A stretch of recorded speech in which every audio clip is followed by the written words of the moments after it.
Hey everyone, Jordan Rosenberg here from Beerman Law, and I'm joined today for a little webcast with Ben Lalez from the Ben Lalez team with Compass. He is a real estate broker and was named one of the top producers in 2019 in the city of Chicago.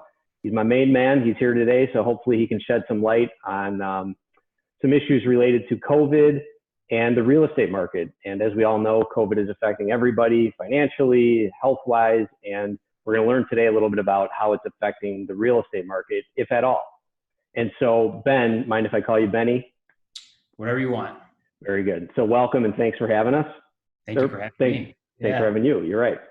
So tell us a little bit about what's been going on with the real estate market during these crazy times, and like what's the sort of the state of the union as it relates to the market.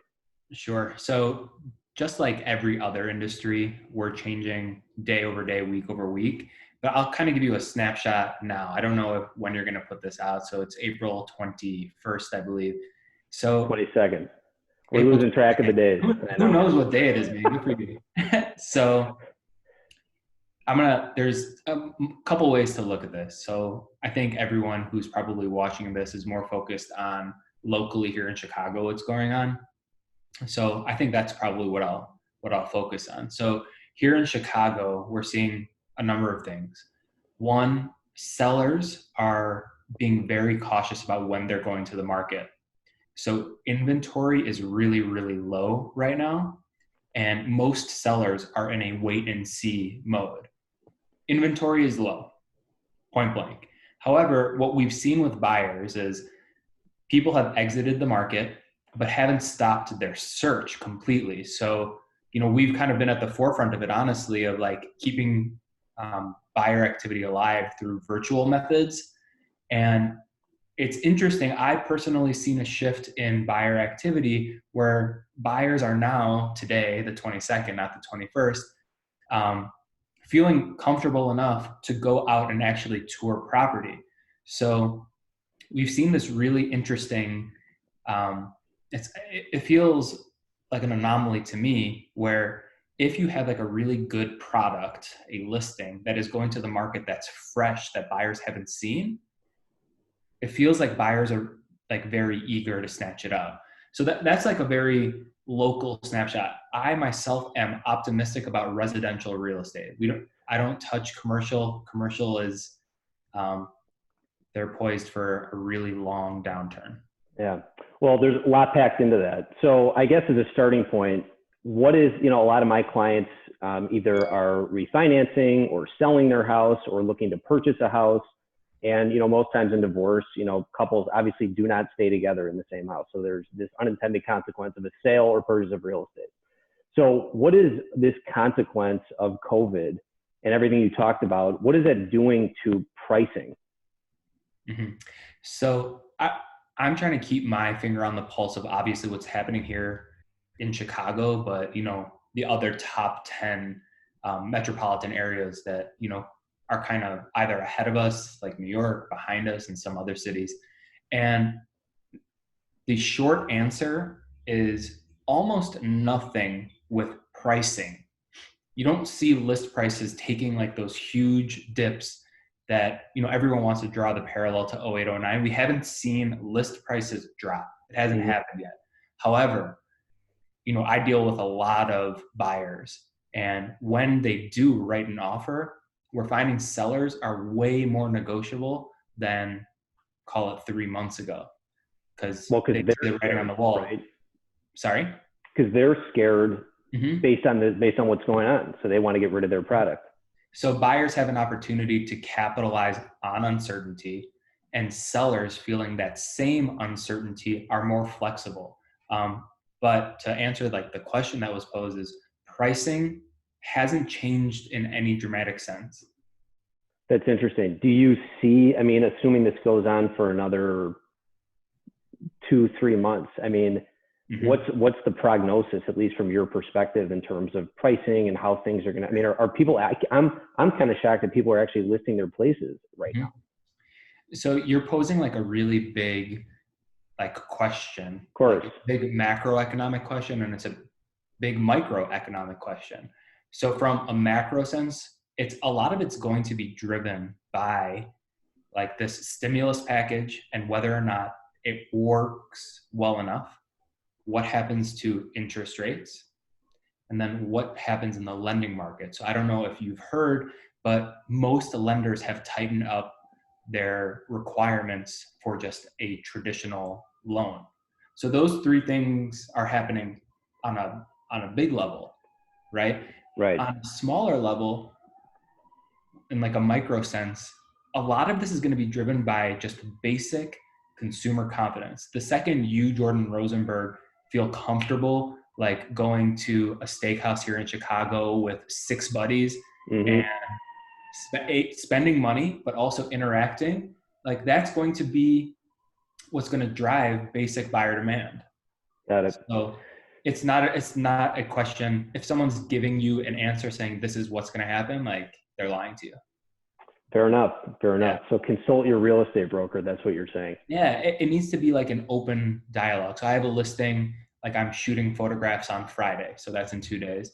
And the game plan is every Monday, we have a conversation about what has happened in the previous week so that we can adjust and prepare accordingly because it's just happening way too fast. Yeah. And I mean, I guess in that vein, let's say I wanted to list my house for sale. Mm-hmm. Obviously, your strategy has changed dramatically as it relates to showings. Mm-hmm. And, you know, I'm seeing a lot of people just everywhere, you know, now doing these virtual walkthroughs.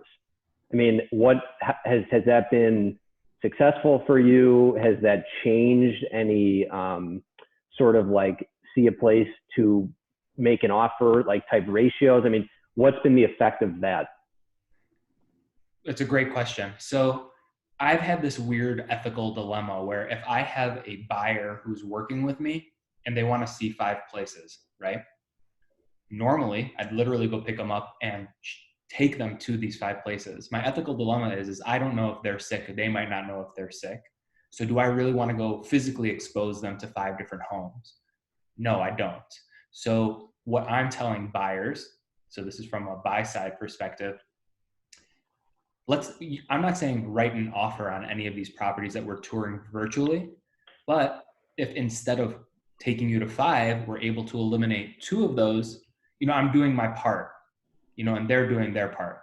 So that's kind of how I'm, you know, messaging it to buyers. From a seller standpoint, at this point, if your real estate broker isn't taking steps to put together a virtual tour of your home, they're doing you a disservice and frankly, like the community, which is a weird thing to talk about because, you know, you think you're just a real estate broker, but it's a weird thing. We literally take people in and distribute them among the whole city. Well, you're creating you guys are creating a real estate economy. And so if there's places that aren't being shown and buyers aren't feeling comfortable with going in, and you're not making it comfortable for them, then that's a problem. Yeah. So very simply, like I will be directing people to the virtual tour for their first showing. If they've done their homework and they're like, hey, we need to get in there, then I will arrive before the showing. I'm sanitizing everything.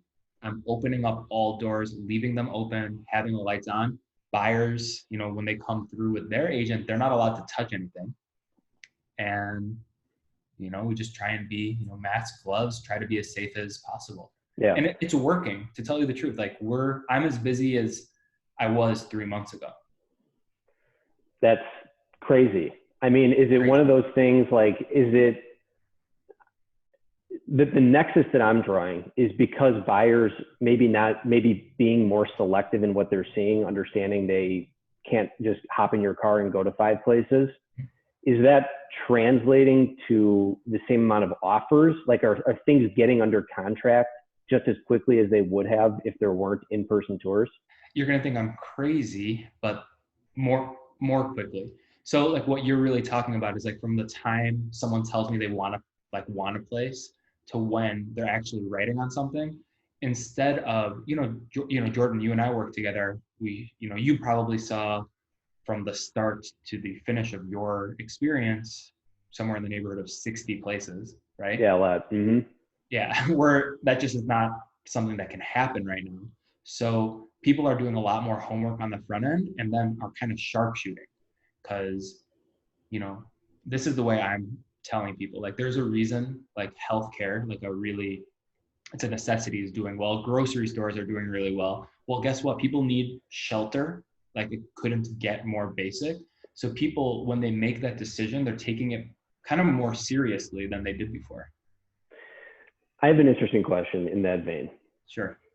So because these shelters are obviously necessities and everyone, we're lucky enough to have roofs over our head and live in spots where we feel comfortable.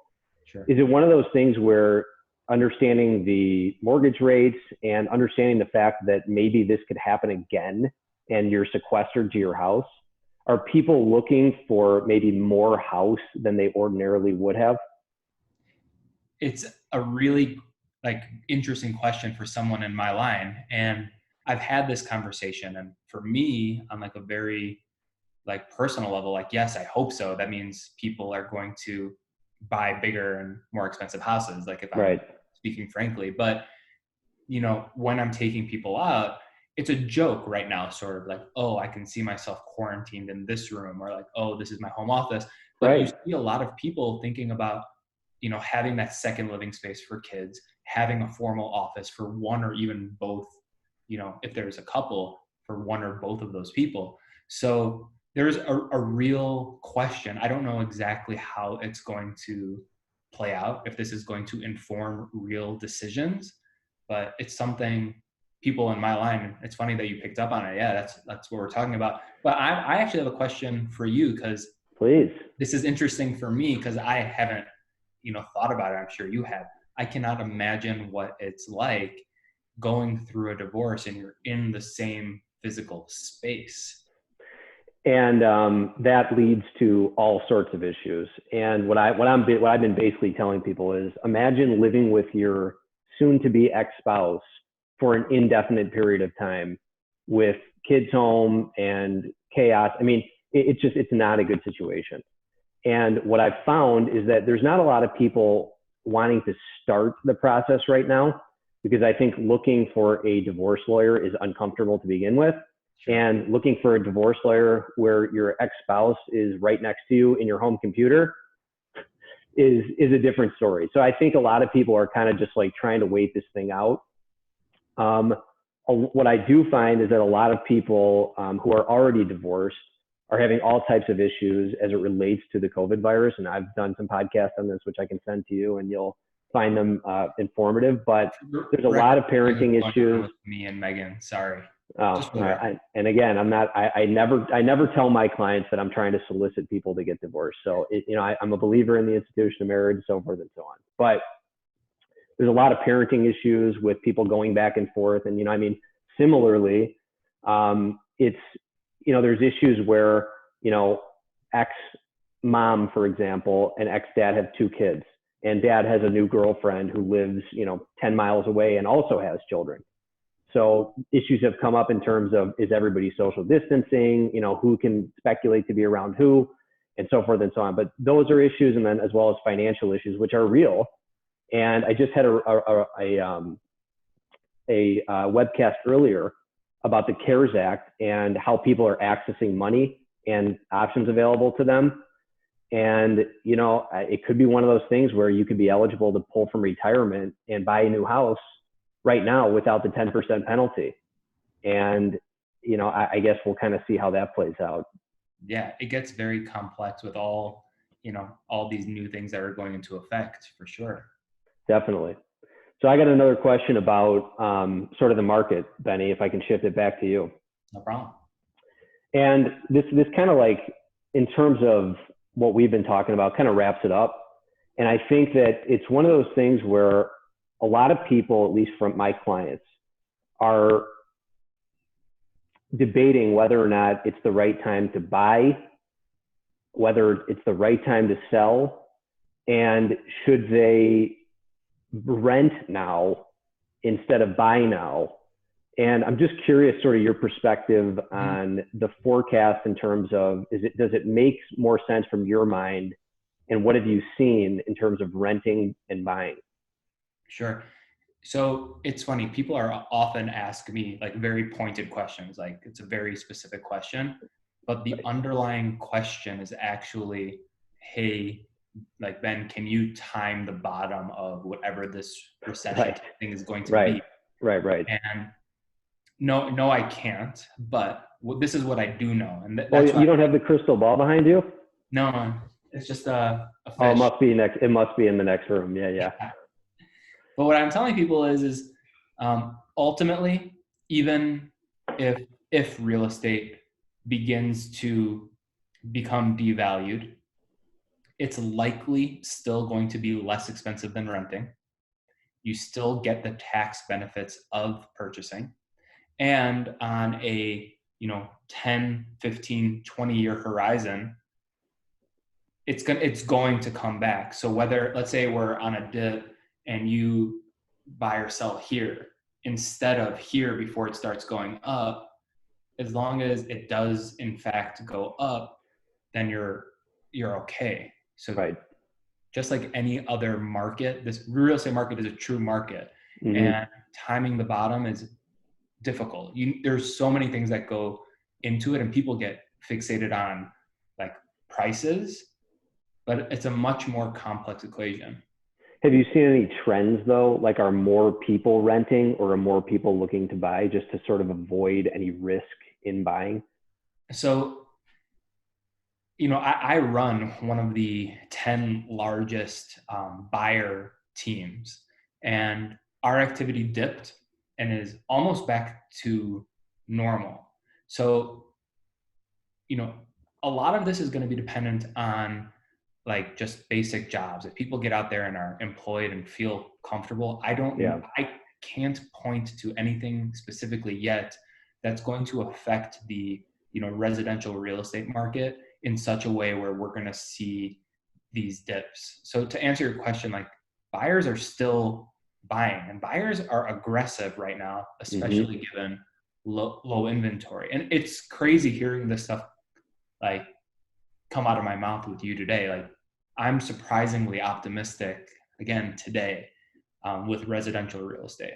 Like the real estate market as a whole may go through some really tough times, but I think hospitality, like uh, gyms, Right. that kind of thing is going to be like, they're going to be in trouble for a long time, but everyone needs a place to call home. That's universal. Right. Yeah. Well, I think that that's really good insight, and I so much appreciate your time and taking a few minutes to explain what's going on in the real estate market from your perspective. And again, hoping everybody stays safe and all our listeners out there are being healthy and practicing social distancing. And I think just like you said, Benny, everybody's kind of optimistic, saying we're over the hump here. So, any questions that you have? Again, Jordan Rosenberg and that's Beerman Law, BEERMANN law.com. You can call me at 312-262-2567. And Ben, you want to share some of your information in case people want to reach out? Yeah, I do a lot of marketing. So I always say, just Google Ben Lalez, and if I don't come up, I'm doing something wrong. Well, very good. Well, thanks again for joining, and stay safe, everybody. Thanks, Jordan.